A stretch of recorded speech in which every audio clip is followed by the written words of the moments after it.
governo Dilma está literalmente à deriva. Perdeu toda a possibilidade de ter uma boa relação, por exemplo, com o Congresso Nacional.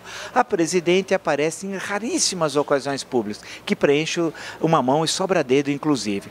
Na sua relação com o Congresso Nacional, nem se fala, uma situação tenebrosa. De um lado, com a derrota em 1º de fevereiro na eleição de Eduardo Cunha, como nós inclusive já comentamos aqui, e as sucessivas derrotas, né? No orçamento impositivo, perdeu a discussão sobre orçamento positivo, a questão da reforma política, perdeu também, porque não vai ser a reforma política proposta inicialmente pelo PT.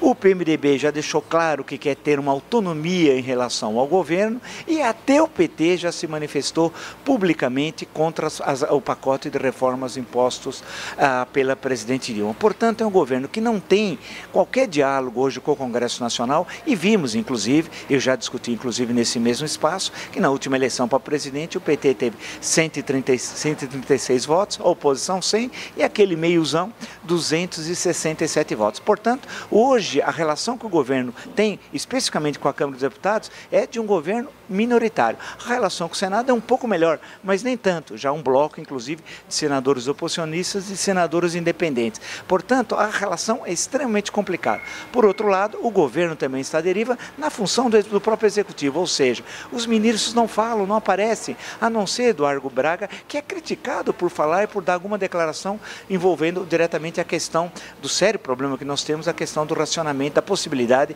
de ter um racionamento de energia. Ou seja, é um governo que não se comunica. E o problema central dizem que é tem de melhorar o diálogo da presidente com a população, não. A grande questão é que é um governo ruim, é um governo que não conseguiu cumprir suas promessas e que cometeu uma clara fraude eleitoral.